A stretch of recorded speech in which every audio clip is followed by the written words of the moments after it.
Hello दोस्तों, welcome back to my channel. This is no regarding medication video. दोस्तों, आज मैं आपको बताने वाला हूँ यूजीलिव 300 mg टैबलेट के बारे में कि इसका कब और कैसे यूज किया जाता है, इसकी डोज, साइड इफ़ेक्ट, सब्स्टिट्यूट और इसके कॉन्ट्राइंडिकेशन यानी इसे किस किस कंडीशन में नहीं लेनी चाहिए, जानेंगे पूरी डिटेल में। तो आप वीडियो के अंत तक बने रहिए और अगर आप मेरे चैनल पे नए हैं तो सब्सक्राइब वाले बटन पे क्लिक करके चैनल को सब्सक्राइब कर लें और बेल आइकॉन ज़रूर दबाएं ताकि जो भी वीडियो मैं अपलोड करूं उसका नोटिफिकेशन आपको सबसे पहले मिल जाए।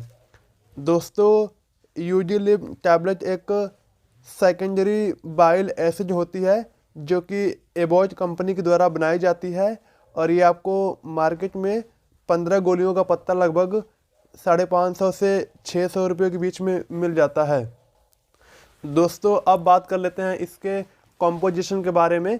तो इसमें अर्सोडियोक्सिकोलिक एसिड पाया जाता है जिसको हम अर्सोडाइओल के नाम से भी जानते हैं और ये आपको मार्केट में 150 mg, 300 mg, 250 mg और 500 mg की स्ट्रेंथ में मिल जाता है।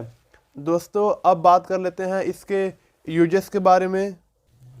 तो इसका पहला यूज होता है, ये हमारे गॉल ब्लैडर में बाइल एसिड के सेक्रेशन को मेंटेन करता है। दोस्तों, बाइल जूस एक तरह की एंजाइम होती है जो कि लीवर से निकलता है और ये जाकर के गॉल ब्लैडर में स्टोर हो जाता है और वहाँ पे गॉल ब्लैडर इसको गाढ़ा करता है और इसका काम होता है ये हमारे शरीर में फैट और कोलेस्ट्रॉल को पचाने का काम करता है। लेकिन कभी कभी क्या होता है, हमारे गॉल ब्लैडर में कोलेस्ट्रॉल की सिस्ट होने की वजह से बाइल जूस का सेक्रेशन प्रॉपरली नहीं होता है, जिसकी वजह से आदमी जब भी कुछ खाता पीता है तो खाना पचता नहीं है, उसको उल्टी हो जाती है या फिर उसका पेट खराब हो जाता है। तो ये हमारे गॉल ब्लैडर में बाइल जूस के सेक्रेशन को भी मेंटेन करता है। दोस्तों, इसका अगला यूज होता है लीवर डैमेज। अगर हमारा लीवर किसी वजह से डैमेज हो चुका है, जैसे कई लोग शराब बहुत ज़्यादा पी लेते हैं तो उसकी वजह से डैमेज हो जाता है, तो इसको भी ठीक करने के लिए इसका उपयोग किया जाता है। या फिर कोई ऐसा व्यक्ति है जिसको बार बार जॉन्डिस यानी कि पीलिया हो जाता है, तो ये ज़्यादातर लीवर की समस्या की वजह से होता है, तो पीलिया में भी इसका उपयोग किया जाता है। दोस्तों, इसके साथ साथ कई मरीजों को काफ़ी लंबे समय से एंटीबायोटिक दवाइयाँ चलती हैं या फिर वो अपनी मर्ज़ी से एंटीबायोटिक दवाइयाँ खाते रहते हैं, तो उसकी वजह से भी उनका लीवर कमज़ोर हो जाता है, तो उसको भी ठीक करने के लिए इस टैबलेट का उपयोग किया जाता है।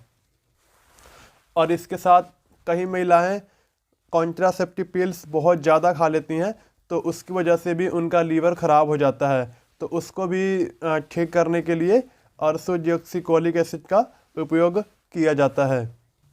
दोस्तों, अब बात कर लेते हैं इसके डोज के बारे में। तो जो इसकी डोज होती है बड़ों के लिए वो 15 mg पर kg बॉडी वेट के हिसाब से होती है। जैसे अगर किसी मरीज़ का वेट 40 किलो के आसपास है तो 15 × 4 600 हो गए, तो आप उनको 300 mg की टैबलेट दिन में 2 बार दे सकते हो। या अगर कोई व्यक्ति है जो 30 किलो का है तो आप उसको 15 में 30 का मल्टीप्लाई कर दो, 300 mg हो गया, तो आप उसको 150 mg की टैबलेट दिन में 2 बार दे सकते हो। तो इसकी मतलब जो डोज होती है 15 mg पर kg बॉडी वेट के हिसाब से होती है, आप कैलकुलेट करके दे सकते हो। दोस्तों, अब जान लेते हैं इसके कॉन्ट्राइंडिकेशन के बारे में कि इसे किस किस कंडीशन में नहीं लेनी चाहिए। तो जिनको पेट में और आंत में किसी प्रकार के छाले पड़ गए हों तो उनको इस टैबलेट का उपयोग नहीं करना चाहिए, या किसी को ब्लीडिंग की समस्या हो तो उनको भी इस टैबलेट का उपयोग नहीं करना चाहिए। जो महिलाएं प्रेग्नेंट हैं तो उनको भी इस टैबलेट का उपयोग नहीं करना चाहिए। बाकी जो बच्चों को दूध पिलाती हैं उनको भी इस टैबलेट का उपयोग नहीं करना चाहिए। इसके साथ साथ इसको एंटासिड के साथ नहीं देना चाहिए और ख़ासकर एल्युमिनियम एंटासिड के साथ इस टैबलेट का उपयोग नहीं करना चाहिए। दोस्तों, अब बात कर लेते हैं इसके साइड इफ़ेक्ट के बारे में।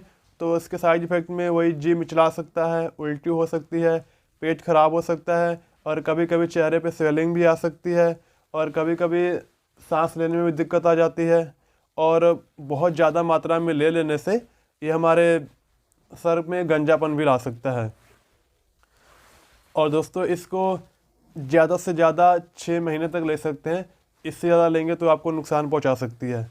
दोस्तों अब बात कर लेते हैं इसके सब्स्टिट्यूट के बारे में कि आप इसे मार्केट, अगर आपको ये टैबलेट मार्केट में नहीं मिलती है तो आप इसे और किस किस नाम से ख़रीद सकते हैं, जिसमें है अर्सोफोर्ट टैबलेट, हेपाकाइन टैबलेट, अर्सोकेम टैबलेट, सोर्बिडोल टैबलेट और अर्सोलिड टैबलेट। दोस्तों अगर ये जानकारी आपको अच्छी लगे तो वीडियो को लाइक करें और ऐसे ही दवाइयों से संबंधित जानकारी पाने के लिए मेरे चैनल को सब्सक्राइब करें। धन्यवाद दोस्तों।